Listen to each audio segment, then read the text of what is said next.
UFOs, unidentified scientific objects, have been one of the great scientific bugaboos of the last decade. Say you've seen one and you're ridiculed, or at least that's the way it used to be. Nowadays, while there are still plenty of scoffers and jeerers, you're more likely to be listened to, and an increasing amount of scientific investigation is being conducted. In Australia at the moment is Professor James McDonald, Professor of Meteorology at the University of Arizona. Officially, he was working for the US Navy, but in his spare time he's checking many Australian reports of UFOs and comparing them with American reports. His aim is to see if the reports tally, in short, whether UFOs constitute a global phenomenon. In Melbourne, he's talking with Brian King. Professor McDonald, what have you found here that's been of use to you? I've investigated about 50 or 60 cases since I came down to New Zealand and Australia. Extremely interesting UFO sightings. A lot of help from local investigatory groups in Sydney and Melbourne, and have found as I go through these that the type of sightings are essentially similar to those in the United States. What are the main similarities?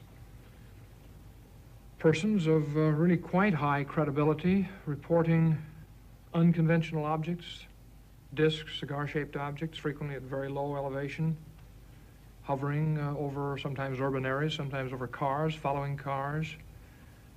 Same kind of public reaction, quite a strong similarity to the American reluctance to report them to official channels because of fear of ridicule. But behind it all, a very large number, a very surprisingly large number of these sightings of quite unconventional objects maneuvering in our airspace. You have been highly critical of your own government's attitude towards UFOs. Indeed I have, yes. I've taken a very good look at the American official investigation program, Project Blue Book, run by the Air Force, and I have quite unequivocally described it to scientific colleagues back in the States as superficial and incompetent. Why has the government taken this attitude, in your opinion? It's not a brief story, but it goes back to 1953 when a CIA-involved investigation was held. As a result of the extremely heavy wave of sightings in 1952, the CIA and Air Force became so concerned over the sheer number of reports that were tying up American intelligence channels that they wanted to get this signal out of the system, asked the Air Force, the CIA asked the Air Force for a debunking policy. The literal wording was to debunk the flying saucers, to decrease public interest in the UFOs. Regulations were promulgated very shortly that made it a crime punishable with, I think it's $10,000 fine and or 10 years in prison to release any information at airbase level on UFOs. And as a result of that, and a sequence of steady downgrading, the whole problem has been essentially lost from scientific sight in the U.S., and nothing resembling any scientific investigation has been going on in the past 15 years.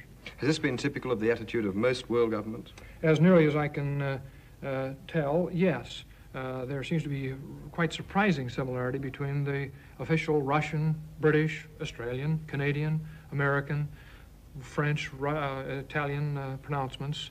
They all seem to take the view that there's nothing to it, that it's a lot of nonsense, that people see things, and that it is not a real scientific problem at all, and I most heartily disagree with that. You have been as far as the United Nations with this problem. Yes, about 2 or 3 weeks ago, on the 7th of this month, of June, nearly a month ago now, I spoke to the Outer Space Affairs Group in the United Nations, urging immediate UN action on this problem. It seems to me that the UN is one of the best places to tackle the international, the global aspects of the UFO problem, and all evidence now points to its being a truly global phenomenon.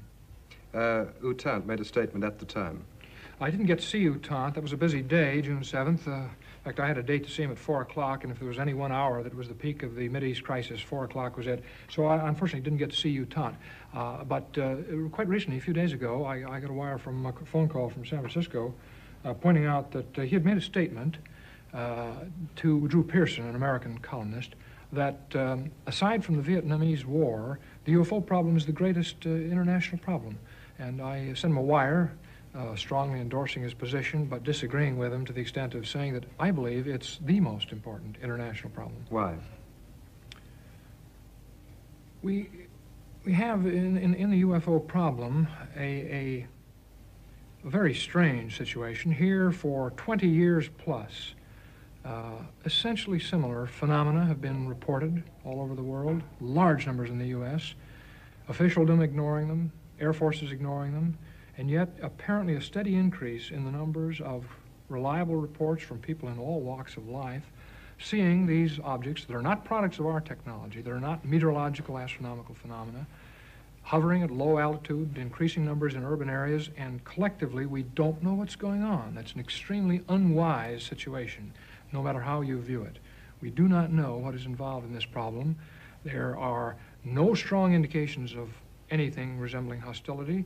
I see some faint indications of hazard and danger, but in general, to have this possibility that the world is under something resembling reconnaissance, possibly from some extraterrestrial source, and to go on about our petty ways collectively doesn't seem to me to be a wise situation. So I'm trying to get scientists and governmental agencies to take a look at this at a highly accelerated pace.